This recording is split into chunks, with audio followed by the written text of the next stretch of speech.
Welcome to the Crypto News. In this video, Kevin O'Leary shares his thoughts on crypto and explains what changes are coming to the crypto market.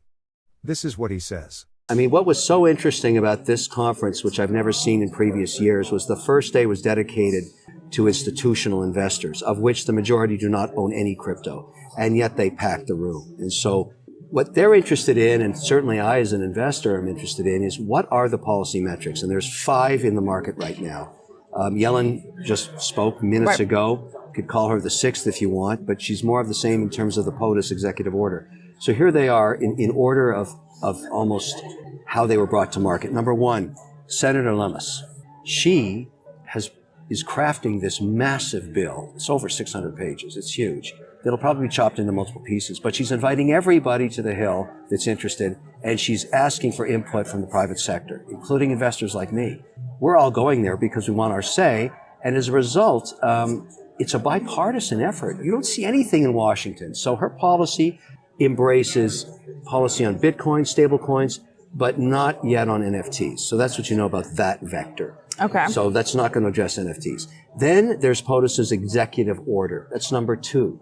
The good news there is he's not outlawing cryptocurrencies. He's embracing it for the productivity enhancement, but he's telling you he's going to regulate it, and you'll have more coming out to you. You've heard it through Yellen in 6 months. Right. But buried in that order is a concern about climate change, and that is a direct swipe at the Bitcoin mining industry right now, which is coming under scrutiny for ESG. You know that. Yes, we've discussed that at length. Yeah. Yes. So that's number 2. So you're starting to see a theme emerging around ESG, because when you examine the BlackRock letter, if you want to call that, the order, the demand about climate change and carbon, Larry Fink is doing the same thing. He's looking at carbon credits, and he's calling them out as being not a true way to get carbon neutral. But now it gets worse, because another vector that just hit the market in the last 14 days was the SEC memo about requiring carbon audits for every public company. Now that is scary. Just 48 hours old. It's the bill that's coming from Haggerty. Right. A stablecoin focused bill. I have this bill. I want to show it to you. 1 page, 2 pages. I have never seen a bill from a senator that's 2 pages. And the reason I think he did this is so that every senator will read this bill. Usually reams and reams of paper, nobody even looks at them. I read it. It's genius. And all it says is, let's deal with one important vertical of crypto, stablecoins. Mm-hmm. Let's regulate them in a very simple manner. Let's disclose what's inside them, what backs up the value of them. Let's audit them every month. And let's not let them own any asset with a duration of more than 12 months. This bill on its own, 3970, could revolutionize a multi-billion-dollar industry in the stroke of a pen. So this is the kind of policy that interests me. I spoke with the senator. The idea is to make this an easy decision. I hope he can drive this home, because right now we're in limbo on stablecoins. Now, stablecoins are contemplated in the Lummis bill too, but it's part of a very much larger act. This is a single act. I'm coming to the conclusion, particularly after the feedback from the institutions here at the conference, we'll take any regulation. Give us anything. I mean, we're going to make the assumption, because it's bipartisan and they've taken so much input from the industry, that we'll get something that's workable. It may not be perfect, but the reason you care as an investor, the reason you would want Lummis to be successful, or Haggerty, is that the institutional capital is like a giant dam of a wall of money that can't invest yet. So it's a spigot of capital in the trillions of dollars. Not a dime of it has been put into crypto yet. Can you imagine what would happen to asset values if they start to allocate? The easiest way to do it would be to do what the Canadians did and simply allow the first American-traded Bitcoin ETF, which could be purchased as a security into mandates that are already set up to purchase securities, like shares. Because they don't have to buy Bitcoin. They don't have to set up a separate wallet. They could simply say, okay, here is a true ETF with the underlying actual Bitcoin. Right. And we can simply allocate 50 basis points to a $100 billion mandate. We can buy the ETF. That would be the easiest path to take. My guess is they're not going to allow that. There's multiple applications for that ETF, of which none have been granted. Just had Kathy Wood's one rejected very recently. Exactly. And so it doesn't matter which one gets it's actually licensed, because there'll be 10 more that will come immediately. but we're going to need an order from the regulator to allow institutions to be compliant when they buy Bitcoin itself. And you think the first step towards that order would be the approval by the SEC of a spot ETF?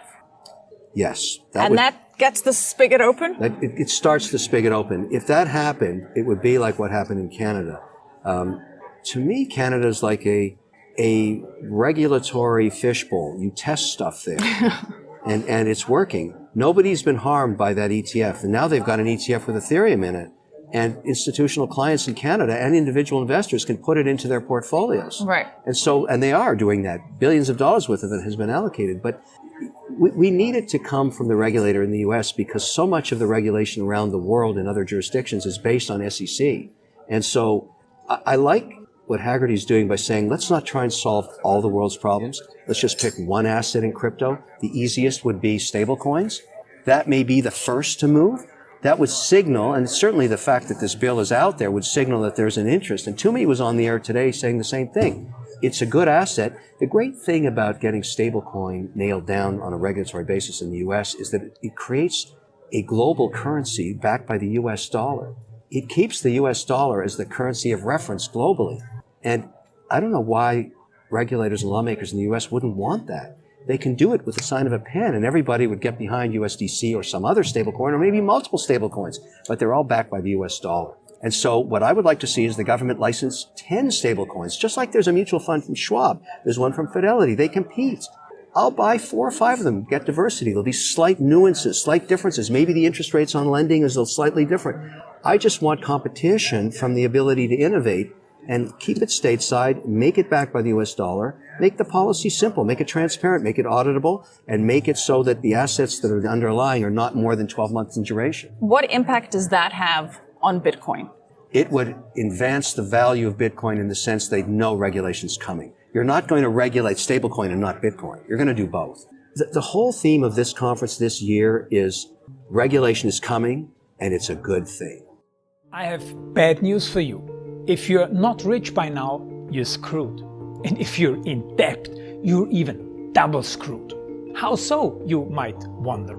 Well, the sad truth is that you're working your whole life to make someone else rich. The mega corporations, the banks, the politicians, everyone is getting richer. They get your money. And what is even worse, they get your time, they get your life. You are not even in a rat race, you're in a financial prison. But what could a solution for you look like? Honestly, I don't know, but I know what a solution for me would look like. It's very simple. I use whatever money I have and I multiply it with 1,000. This could make my life much easier and probably yours as well. If you have $1,000 available, and multiply this with 1,000, I believe that this could solve some financial issue for the one or the other. Of course, if you're ugly, you would have to multiply it with much more than 1,000. My name is Markus Dahn, and this is what I decided to do. I decided to 1000x my money. This is not a joke. I know what you may be thinking. What is this guy talking about? How should this work? This is not possible. Well, I made a detailed video where I laid out my plan. And some clever folks might even want to look at this plan and copy it and do exactly what I do. This is just a little hint on the side. You have 2 options. You leave, you forget what you have seen. You do whatever you're doing and you hope that somehow you get some other results. Good luck with that. Or you click the link below the video. You enter your email address because I'm not showing this to everybody. You at least watch my video on how I plan to 1000x my money. The choice is yours. Make the right choice. Join me. See what a different future you could have. See at least how I intend, how I plan to do the 1000x. So click on the link below, enter your email address, and I see you on the other side. Your Markus Dahn.